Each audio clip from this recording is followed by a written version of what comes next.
I don't think Ghanaians are against Nigerians. In the strict sense of the word. In the strict sense of the word. A lot of people, are just desperate to survive. They go to Ghana. They decided to go into crime. 419, Yahoo, manufacturing, prostitution, manufacturing fake drugs. Yeah. Tampering with electricity. Yeah, so it's polluted the culture of Ghanaians. I was in Ghana not too long ago, and when I got there, Ghanaians are not against Nigerians. This is kind of leaders and journalists we need in Nigeria who will come out and speak nothing but the truth. These journalists have a lot of conversation about the issue of Nigeria must leave Ghana that has been going on for some weeks now, and they speak nothing but the truth, and they hit the point. Nigerians are the problem, not Ghanaians, and this is what they have to say. Let's take a look at the video, and please do not forget to like the video, share and subscribe. What appears to be a perceived xenophobia is brewing in Ghana towards Nigerians. Now, some Ghanaians have protested against Nigerians, accusing them of engaging in mass prostitution and indulging in ritual killings in their country. The issue is that I don't think Ghanaians are against Nigerians. In the strict sense of the word. In the strict sense of the word. If you look at our history, for about 200 years, Nigerians have settled, especially Yoruba people, they have settled in Ghana. There is a man that left Ilorin, his name is Briama, up to today. And the problem is not even that they set up a kingdom. No. Yeah. This man, we had a kingdom in Kumasi, Greater Accra. Okay. And the current one is the 8th king over 200 years. He's a member of the Ghana Council of Traditional Chiefs. He's a Yoruba person. Oh, really? He's been there for over 200 years. Please add that the late great Zik of Africa practiced journalism. He was in journalism in Ghana. There. He was the editor of the in 1950 or thereabout. Yeah. When the then Speaker of Parliament in Ghana resigned due to health reasons, there was a certain Akinwumi that became the Speaker in Ghana, in the Parliament of Ghana. So we've had a long relationship. And I think that at a point, even the Hausa people, they started going to Ghana in 15th century during the rule of of the king of Kano. His name is Baja. They started moving to Ghana in large numbers. Up to today, when you go to Ghana, you see where they call Zongos. That we see a lot of. And don't forget, they use Hausa on national television. Ghana was known as a Gold Coast. They use Ghana as national television. They use it in their radio in Ghana. So we have built a long relationship. And I think at the time, Awolowo also built a very fertile relationship with Ghana. To the extent that OAU started studying Chui language. So we should realize this historical relationship between us and exploit it to the brim. What is happening now is unusual. It's not that somebody is setting up a king. We have had kings, of Nigerians living there. Yeah. And you see, during the time of Abacha, Ghana gave us a lot of support. We used to stay in a place called Labadi. Myself, Dakpolo Nyomi, Chido Onuma, and one Mrs. Oladepo, whose husband was shot in Abeokuta. And on the day of burial, those who killed the man, they came with the suit that they took away from the victim. So the woman was traumatized, had to run to Ghana. They gave us a house located in a place called Labadi. Okay. Owned by people, the Ga people of Ghana, who migrated from Osu. So when you are talking about Osu caste system, I mean Osu Castle in Ghana, it's named after the Osu city we have here, where the Ga people migrated in 17th century. So we have this rich, robust historical relationship with Ghana. Yeah. Even when you listen to Chui, they say, when you go to the airport, they say Akwaba, Ekwabo, Akwaba. They say Mebasi is here. I'm coming just now. So we've had very good relationship that I don't think we should allow this thing to flounder. Yeah. Now what is going on is that the third migration of Nigerians into Ghana, which happened just the past 10-15 years, a lot of people, are just desperate to survive. They go to Ghana, they decided to go into crime, 419, Yahoo, manufacturing, prostitution, manufacturing fake drugs. Yeah. Tampering with electricity. Yeah, so it's polluted the culture of Ghanaians. I was in Ghana not too long ago, and when I got there, there was a crime, and they were broadcasting on violent crime. Then the police said that, look, those who committed this crime, They are not Ghanaians. They are not Ghanaians. They caught them about 5 days after. They happen to be Nigerians. Because there is crime in Ghana, but not violent crime. Now people go there to kidnap. They kidnap and bring people to Port Harcourt or to Lagos. They will set up a sort of scam that they want to help you to travel to Canada. And then so a lot of people have been victims. They are in thousands. Now they are rising up to say, look, enough is enough. So enough is already too Ghanaians much. don't hate also. And I'm happy that the federal government is doing something. Yeah. You know, trying to go into that country and then talk to them and then work out a kind of and I believe government can do more in terms of integration, regional integration through sports, academic exchanges, festivals, so that we can see ourselves as Africans and one people. If you don't manage it well, it can lead to a lot of sub-regional crisis. Diplomacy is a word. Yeah. BKO, you know, a little bit of history will not hurt us here. Nigerians Must Go has a history. Yeah. During our war, 1969, at the height of our avoidable civil war, the Ghanaian president, head of state at the time, General Ankara, ordered Nigerians out of Ghana. This was due to something in the neighborhood of what he has just said. And you know, we retaliated in 1982 in the Shagari years. Ghana must go. 1983. Yes. President Shagari at that time felt that he needed to expel about 2 million undocumented immigrants, especially from Ghana. The Ghanaians cited economic pressures and all that. But in this case, they are demanding the expulsion of Nigerians over allegations of rising crime, including prostitution, ritual killings, and economic dominance.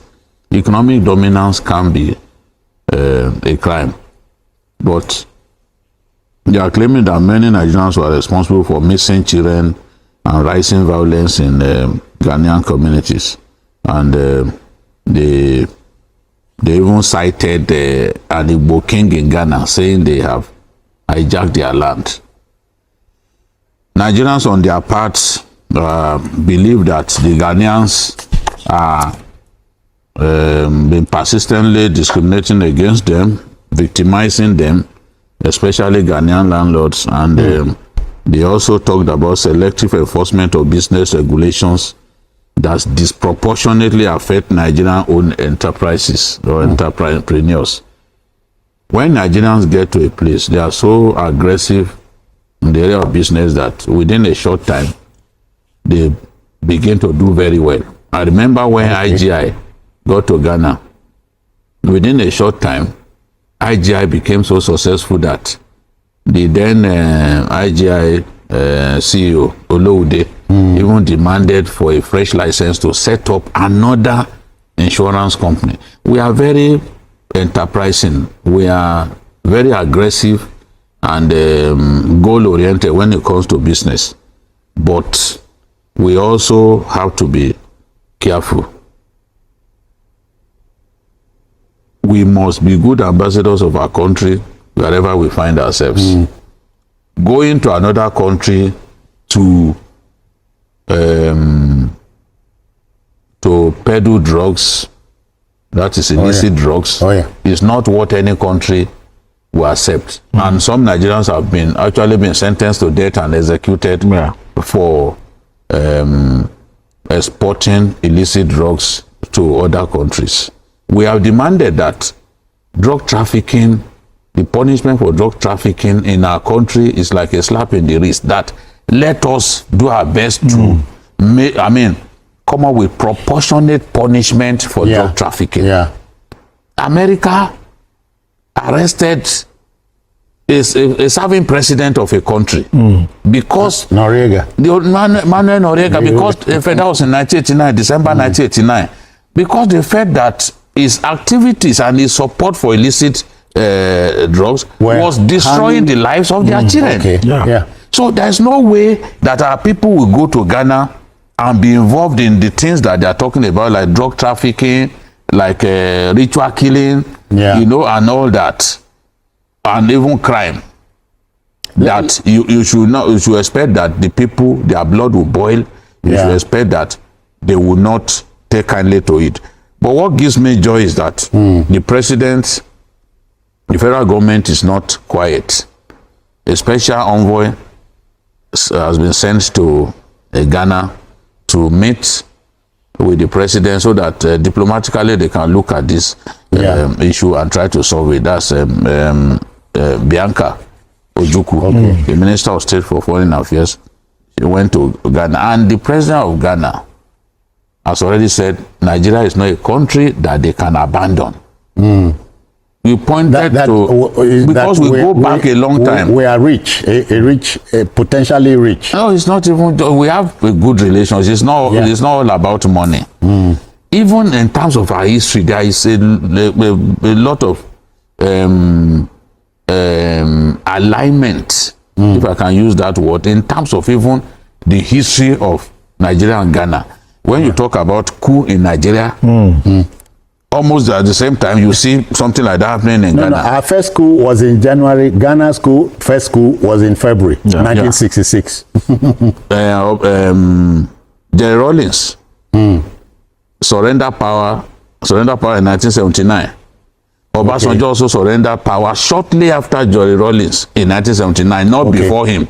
Because some people will say Obasanjo was the first to willingly. Of course, that is historically untrue. Jerry Rawlings handed over to civilians before Obasanjo.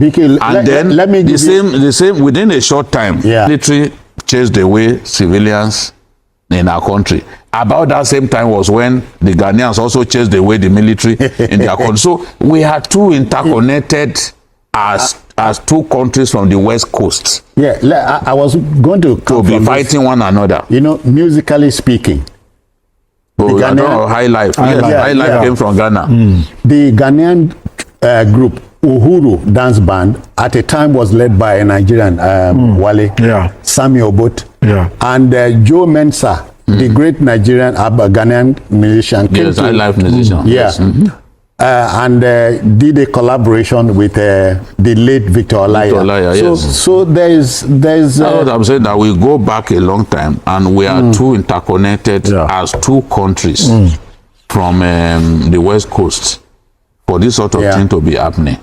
I know that in some cases what the Nigerians are saying, unfair and selective enforcement of business regulations, I know that there's a level of truism about it. But we should also clean up our act. We cannot export bad behavior to another country and expect that we won't be resisted. We have to realize that. Because even in other countries too, we are being resisted where we are misbehaving. Look at what happened in UAE, for example, where they had to impose a visa ban because of the irresponsible behavior of some Nigerians. Some Nigerians took, what's it called, cultism. Did you see a video of Nigerians carrying machetes in Dubai, chasing one another, cultists? So countries will move against us when some of our people misbehave. They will move against our people in those places. We can only call for calm at this time because it's not everyone that is guilty. So don't tar everybody with the same brush. That's it. I want to be able to go to Ghana. And move around freely. When you are going, take me up. Well, quickly. What was I going to say? My people will have a saying. While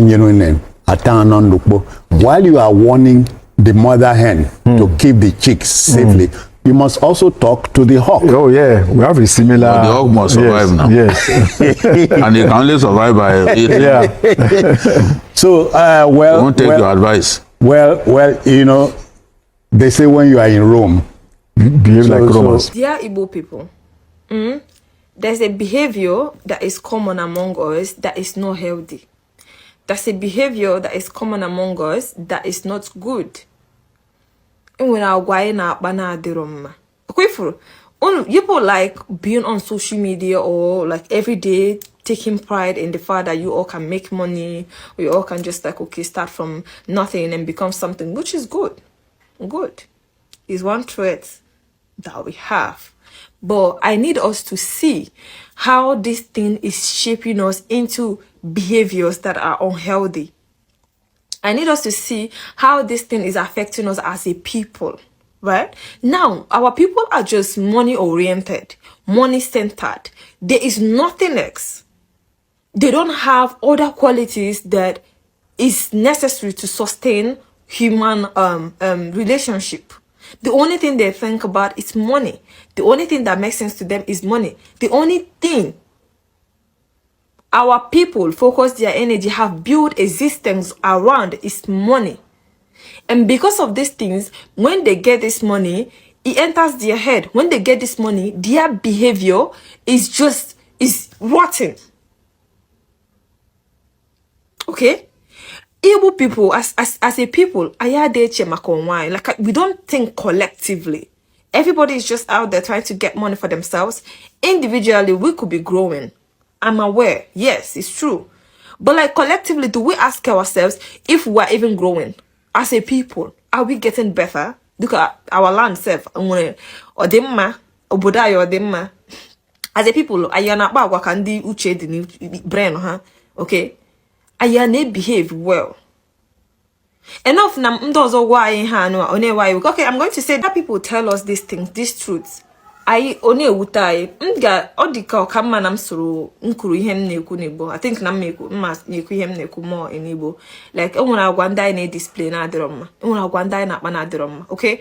Like I'm paying attention to this issue of Ghana and Igbo people, Nigerians actually, right? And I saw that a lot of them mentioned ndị Igbo. Ha nọ na ụfọdụ n'ime fa nọ na-akpọ ndị Igbo, right? Abịa na asị fa ko ndị Nigeria. How watching the videos? Because in chok I'm wait to anya pay attention. Marry ihe na-eme. Okay. Mana and the truth will not now. Anyị wabụ ndị Igbo nwere ka isi akpa agwa, especially ego anụ ma ifere anyị na-achụ. Anyị megoro about life. We've made the entire existence, entire living about money. We've blocked other aspect of our brain. The only one that is working, that is functioning, is that one that needs to go and get money. Get the money, right? And then fine, we get the money. And when we get the money, we don't see how that thing shapes our behavior. That odiro to say shape our behavior. Otai say behavior. Otai say otai say bankata. And the decisions na choices are in unu ijere na ala mmadu. Ijere na ala mmadu maka na ikpatara ego ifo na ego obi ojo tutu. Imabute na ichoro ibuild the kingdom ndị Igbo ebe anwa. Like you think it makes sense. Iche na o maka ndị obodo anyị ya kwụrụ gị aka. And you know like that unu nwere odi ogugu isi anwa.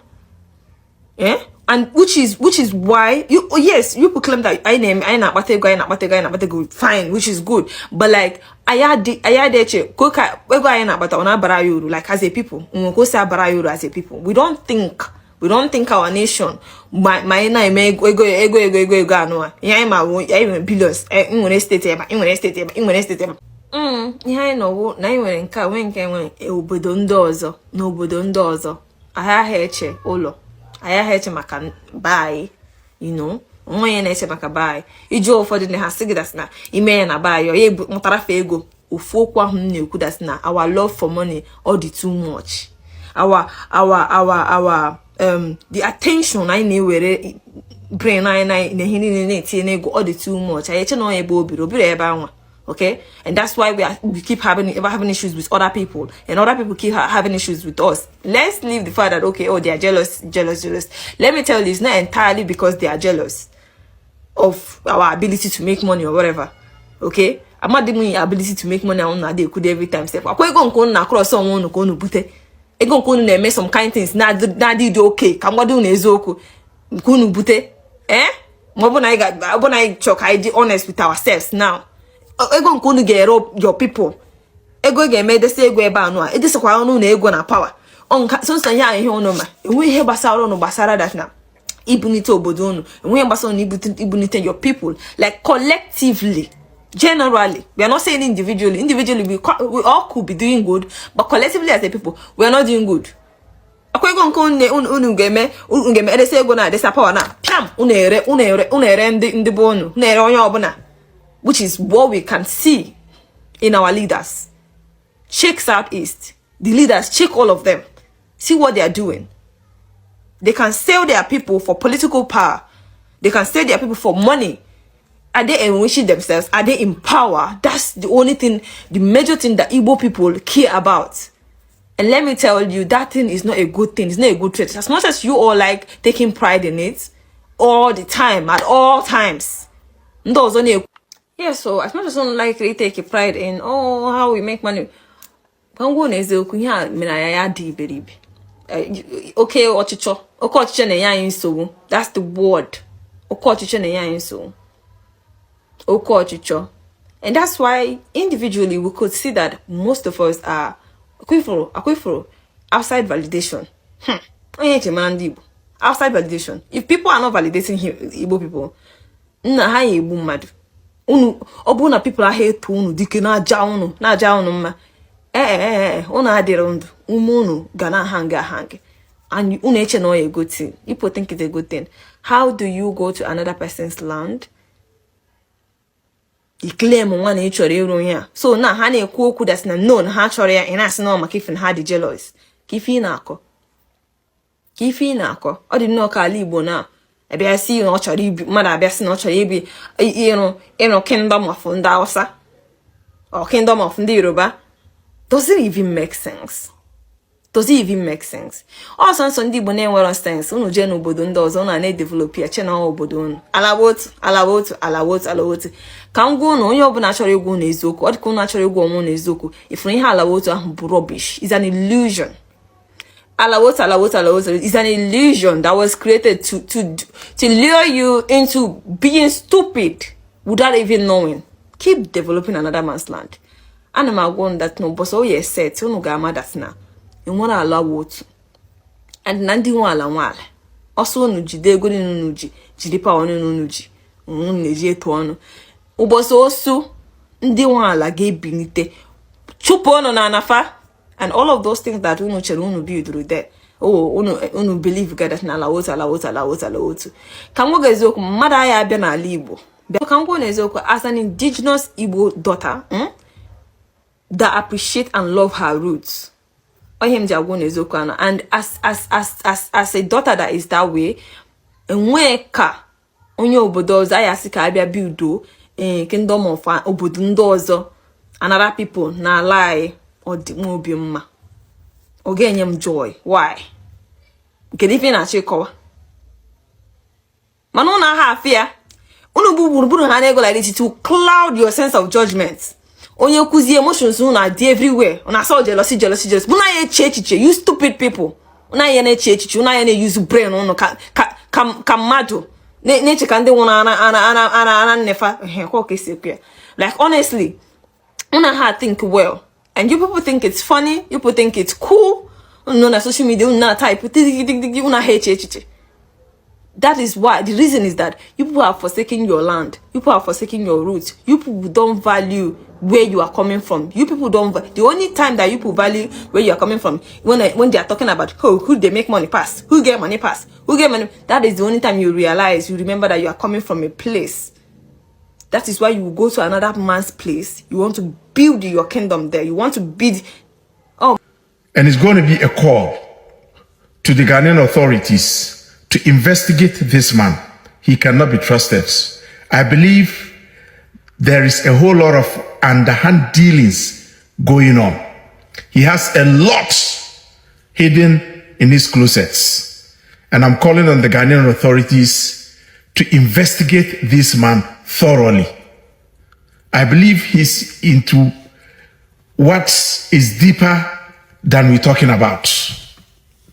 Anyway, it is true, the Ghanaian government, because of the diplomatic ties between Ghana and Nigeria, trying to paint a picture that everything is okay, just to look good in the eyes of the diplomatic world, that's fine. But please, investigate this man. What I heard about him is more and deeper than what we're talking about on the surface. He must be investigated, and believe me, something is going to be discovered. This is final. I'm not going to talk about this guy again. But if Ghanaian authorities decide to ignore this, they may regret it later. I thank you They all. have all spoken a lot, giving a lot of points and reasons concerning the Igbo issue that's been going on in the country, and also Nigeria must leave the country. I love the fact that this Nigeria lady actually spoke a lot about the Igbo people. They should do better, they should change their ways. At least he give advice to his people. Yes, we are all one Nigerians, and I believe that it's time for we Nigerians to change our behavior. Ghanaians do not hate Nigerians. Ghanaians love Nigerians. You can see the video of the journalist who are talking way back how the relationship between Ghanaians have come a long way. I think it's better for we to strengthen the relationship, not to break the relationship. So we Nigerians who are living in Ghana, in fact, all over the world, to do better, change our ways, do the right thing. Don't go there and mess up the name of Nigeria, please, because the name of Nigeria right now is at stake. The Yorubas have been in Ghana for so many years. The Hausa who have been in Ghana, they have been here enjoying their stay. A lot of Ghanaians will tell you that Yorubas have been here for decades. If you go to Mokola market, majority of the women you see there, they are Yorubas, but they have been here for so long, you will not even know they're Yorubas. They can speak Tree and speak the Ghan language, and also speak Yorubas. So we have come a long way. So I think Nigerians, we should do better so that we will not break the relationship we have together as a people. But at the same time, I hope for peace between Africa, Ghana, Nigeria. I would also love to see your comments on the comment section of what you also think of the video. And please, at this point, if you have not liked the video, do well by liking the video, and don't forget to share the video so that more people can see the video. And don't forget to hit on the subscribe button if you have not done that. And I will see you in my next video. Bye for now and stay blessed.